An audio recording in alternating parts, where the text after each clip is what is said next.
Kalaburagi APMC ಆವರಣದಲ್ಲಿ ಭಾರತದ ಮಾಜಿ ಪ್ರಧಾನಮಂತ್ರಿ ಜವಾಹರಲಾಲ್ ನೆಹರೂರವರ ಪ್ರತಿಮೆ ಸ್ಥಾಪನೆಗೆ ವಿರೋಧ ವ್ಯಕ್ತಪಡಿಸಿದ ವಿವಿಧ ಸಂಘಟನೆಗಳು ಹಾಗೂ ಗಂಜ್ ಅಸೋಸಿಯೇಷನ್ ಮುಖಂಡರು ಹನುಮಾನ ದೇವಸ್ಥಾನದಿಂದ ಎಪಿಎಂಸಿ ಕಚೇರಿಗಳಿಗೆ ಪಾದಯಾತ್ರೆ ನಡೆಸಿ ಅಧಿಕಾರಿಗಳಿಗೆ ಮನವಿ ಸಲ್ಲಿಸಿದರು. ಕಲಬುರಗಿ ನಗರದ ಹೃದಯ ಭಾಗದಲ್ಲಿರುವ ಎಪಿಎಂಸಿ ಮುಖ್ಯ ಪ್ರಾಂಗಣದಲ್ಲಿನ ಶಿಥಿಲಗೊಂಡ ಹಳೆ ಆಡಳಿತ ಕಚೇರಿ ತೆರವುಗೊಳಿಸಿರುವ ಸ್ಥಳದಲ್ಲಿಯೇ ಹೊಸ ಸುಸಜ್ಜಿತ ಗಣನೀಕೃತ ಟೆಂಡರ್ ಹಾಲ್ ಹಾಗೂ ಆಡಳಿತ ಕಚೇರಿಯನ್ನು ಮರು ನಿರ್ಮಾಣ ಮಾಡಬೇಕೆಂದು ಆಹಾರ ಧಾನ್ಯ ಮತ್ತು ಬೀಜ ವ್ಯಾಪಾರಿಗಳ ಸಂಘದಿಂದ ಆಗ್ರಹಿಸಿದರು. ಎಪಿಎಂಸಿ ಪ್ರಾಂಗಣದ ಮಧ್ಯಭಾಗದಲ್ಲಿರುವ ಈ ಸ್ಥಳ ರೈತರು ಮತ್ತು ವ್ಯಾಪಾರಸ್ಥರಿಗೆ ಅತ್ಯಂತ ಅನುಕೂಲಕರವಾಗಿದ್ದು, ಅಲ್ಲಿಯೇ ಹೊಸ ಗಣನೀಕೃತ ಟೆಂಡರ್ ಹಾಲ್ ಹಾಗೂ ಆಡಳಿತ ಕಚೇರಿ ನಿರ್ಮಾಣ ಮಾಡಿದ್ರೆ ಸಾರ್ವಜನಿಕರಿಗೆ ಹೆಚ್ಚಿನ ಪ್ರಯೋಗವಾಗಲಿದೆ ಎಂದು ಸಂಘದ ಮುಖಂಡರು ತಿಳಿಸಿದರು. ನಮ್ದು ಮುಖ್ಯವಾದಂತಹ ಬೇಡಿಕೆ ಏನಂತಂದ್ರೆ, ನಮ್ದು ಹಳೆ ಎಪಿಎಂಸಿ ಆಡಳಿತ ಮಂಡಳ ಕಚೇರಿ ಏನಿದೆ ಅಲ್ಲ, ಇಲ್ಲಿ ಕಲಬುರಗಿ ನಗರದಲ್ಲಿ ಹಳೆ ಎಪಿಎಂಸಿ ಆಡಳಿತ ಕಚೇರಿ ಸುಮಾರು 100 ವರ್ಷದ ಹಳೆಯದಾಗಿತ್ತು, ಶೀತಲಗೊಂಡಿತ್ತು. ಅದು ಕಳೆದ ವರ್ಷ ಟೆಂಡರ್ ಇದರಲ್ಲಿ ಬಂದು ಅದಕ್ಕೆ ನೆಲಸಮ ಮಾಡಲಾಗಿತ್ತು. ಹೊಸ ಕಟ್ಟಡ ನಿರ್ಮಾಣ ಮಾಡ್ತೀವಿ ಅಂತೇಳಿ ಒಂದು ಉದ್ದೇಶದಿಂದ ಶೀತಲಗೊಂಡಿದೆ. ಹೊಸ ಆಡಳಿತ ಕಚೇರಿ ನಿರ್ಮಾಣ ಮಾಡ್ಬೇಕಂತ ಒಂದು ಉದ್ದೇಶದಿಂದ ಅದು ನೆಲಸಮ ಮಾಡಿದ್ರು. ತಾತ್ಕಾಲಿಕವಾಗಿ ಅದನ್ನು ರೈತ ಭವನದಲ್ಲಿ ಆಡಳಿತ ಮಂಡಳಿ ಕಚೇರಿ, ಎಪಿಎಂಸಿ ಆಡಳಿತ ಮಂಡಳಿ ಕಚೇರಿ ಏನಿದೆ ರೈತ ಭವನದಲ್ಲಿ ಶಿಫ್ಟ್ ಮಾಡಿದ್ದಾರೆ. ಅದು ಹಳೆಯದಾಗಿದೆ, ಸುಮಾರು 100 ವರ್ಷದಿದೆ.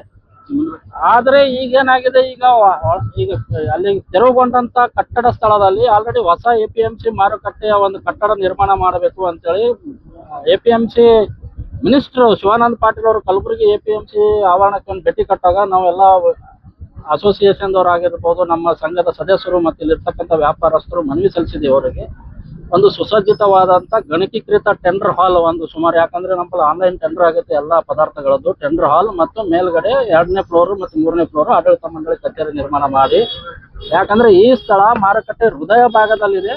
ಇದರಿಂದ ರೈತರಿಗೆ, ವ್ಯಾಪಾರಸ್ಥರಿಗೆ ಎಲ್ಲರಿಗೂ ಅನುಕೂಲವಾಗುತ್ತೆ. ಮತ್ತು ಇದು ಆಲ್ರೆಡಿ ಹಳೆಯದ ಆಡಳಿತ ಕಚೇರಿ ಇರ್ತಕ್ಕಂಥ ಸ್ಥಳನೇ ಆಗಿರೋದ್ರಿಂದ ಇಲ್ಲೇ ನಿರ್ಮಾಣ ಮಾಡಿ ಅಂತ ಅವ್ರಿಗೆ ಮನವಿ ಸಲ್ಲಿಸಿದ್ದೀವಿ. ಆ ನಮ್ಮ ಮನವಿಗೆ ಸಲ್ಲಿಸಿ ಸುಮಾರು 5 ಕೋಟಿ ರೂಪಾಯಿ ನಿರ್ಮಾಣದ ಒಂದು ಆಡಳಿತ ಕಚೇರಿಯ ಒಂದು ನೀಲಿ ನಕ್ಷೆ ಅವರು ತಯಾರು ಮಾಡಿ ಪ್ರಸ್ತಾವನೆಯನ್ನು ಗುಲ್ಬರ್ಗಾದಿಂದ ಹೆಡ್ ಆಫೀಸ್ ಡೈರೆಕ್ಟರ್ ಅವರಿಗೆ ಸಲ್ಲಿಸಲಾಗಿತ್ತು. ಅದು ಯಾಕೋ ನಮ್ಮ ಗಮನಕ್ಕಿಲ್ಲ, ಯಾವ ರೀತಿ ಇದು ಸರ್ಕಾರ ಇಲ್ಲಿ ಇದು ಲ್ಯಾಂಡ್ ಅವರು ಕಾರ್ಪೊರೇಷನ್ದವ್ರು ತಗೊಂಡಿದ್ದಾರೆ ಅಂತ.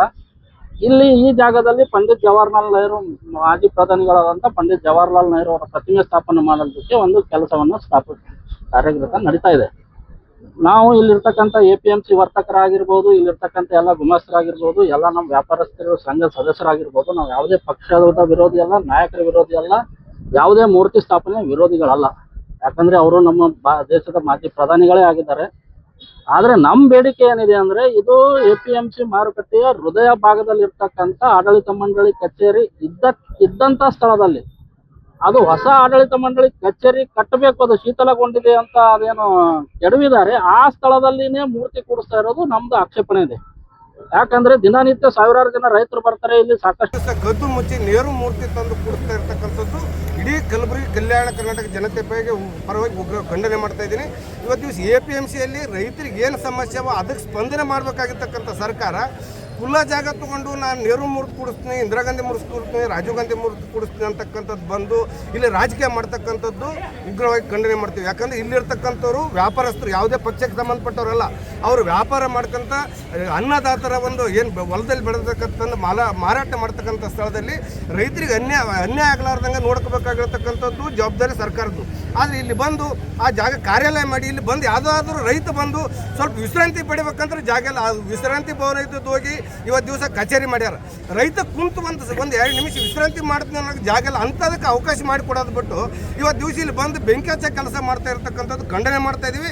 ಈ ನೇರು ಮೂರ್ತಿ ವಿರೋಧ ವ್ಯಕ್ತಪಡಿಸಿ ಇವತ್ತು ದಿವಸ ಗಂಜ್ ಬಂದ್ ಮಾಡಿ, ವ್ಯಾಪಾರಿಗಳಾಗಿದ್ರು ಕೂಡ ತಮ್ಮ ಗಂಜಿ ಕೆಟ್ಟ ಹೆಸರು ಬರಬಾರ್ದು, ನಾವು ಶಾಂತಿಯಿಂದ ಹೋರಾಟ ಮಾಡ್ತೀವಿ ಅಂತ ಹೇಳ್ಕೇಸಿಂದ ಇವನು ಹೋರಾಟ ಮಾಡ್ತಾ ಇದ್ದಾರೆ.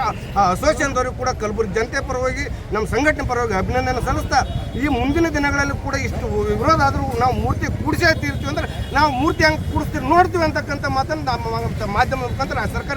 ಈ ಸಂದರ್ಭದಲ್ಲಿ ಸಂತೋಷ್ ಲಂಗಾರ್, ಬಸವರಾಜ ತಡಕಲ್, ಎಂಎಸ್ ಪಾಟೀಲ್ ನರಿಬೋಳ್, ಶ್ರೀಮಂತ್ ಉದನೂರ್, ಲಕ್ಷ್ಮೀಕಾಂತ್ ಸ್ವಾದಿ, ಮಹೇಶ್ ಕೆಂಬಾವಿ, ಹುಚ್ಚೇಶ್ವರ ವಠಾರಿ ಸೇರಿದಂತೆ ಹಲವರು ಬೆಂಬಲ ವ್ಯಕ್ತಪಡಿಸಿದರು. ಶಾಬದಿ ಮಲ್ಟಿ ಸ್ಪೆಷಾಲಿಟಿ ಹಾಸ್ಪಿಟಲ್ ಮತ್ತು ಟ್ರಾಮಾ ಕೇರ್ ಸೆಂಟರ್ 24x7 ತುರ್ತು ಚಿಕಿತ್ಸಾ ಸೌಲಭ್ಯವುಳ್ಳ ಆಸ್ಪತ್ರೆ. ಕಲಬುರಗಿ ಜಿಲ್ಲೆಯ ಖ್ಯಾತ ಹಿರಿಯ ಅನುಭವಿ ವೈದ್ಯರ ನೇತೃತ್ವದಲ್ಲಿ orthopaedic, ENT, neuro surgery, general surgery, general medicine, urology, gastro surgery, paediatric, obstetrics, gynaecology, cardiology, neurology, arthroplasty, arthroscopy, spine surgeries ಸೇರಿದಂತೆ OPD, IPD, ICU, NICU, ultrasound, 2D echo, laboratory, major OT ಸೌಲಭ್ಯದೊಂದಿಗೆ ಎಲ್ಲ ರೋಗಕ್ಕೂ ಒಂದೇ ಸೂರಿನಡಿ ರಿಯಾಯಿತಿ ದರದಲ್ಲಿ ಶಾಬದಿ ಮಲ್ಟಿ ಸ್ಪೆಷಾಲಿಟಿ ಹಾಸ್ಪಿಟಲ್ ಮತ್ತು trauma care centre 24x7 emergency ಚಿಕಿತ್ಸೆ ನೀಡಲಾಗುವುದು. ಹೆಚ್ಚಿನ ಮಾಹಿತಿಗಾಗಿ ಸಂಪರ್ಕಿಸಿ ಶಾಬದಿ ಮಲ್ಟಿ ಸ್ಪೆಷಾಲಿಟಿ ಹಾಸ್ಪಿಟಲ್ ಮತ್ತು trauma care centre, STBT bus stand, Dargah road, ಸಂತ್ರಸ್ವಾಡಿ,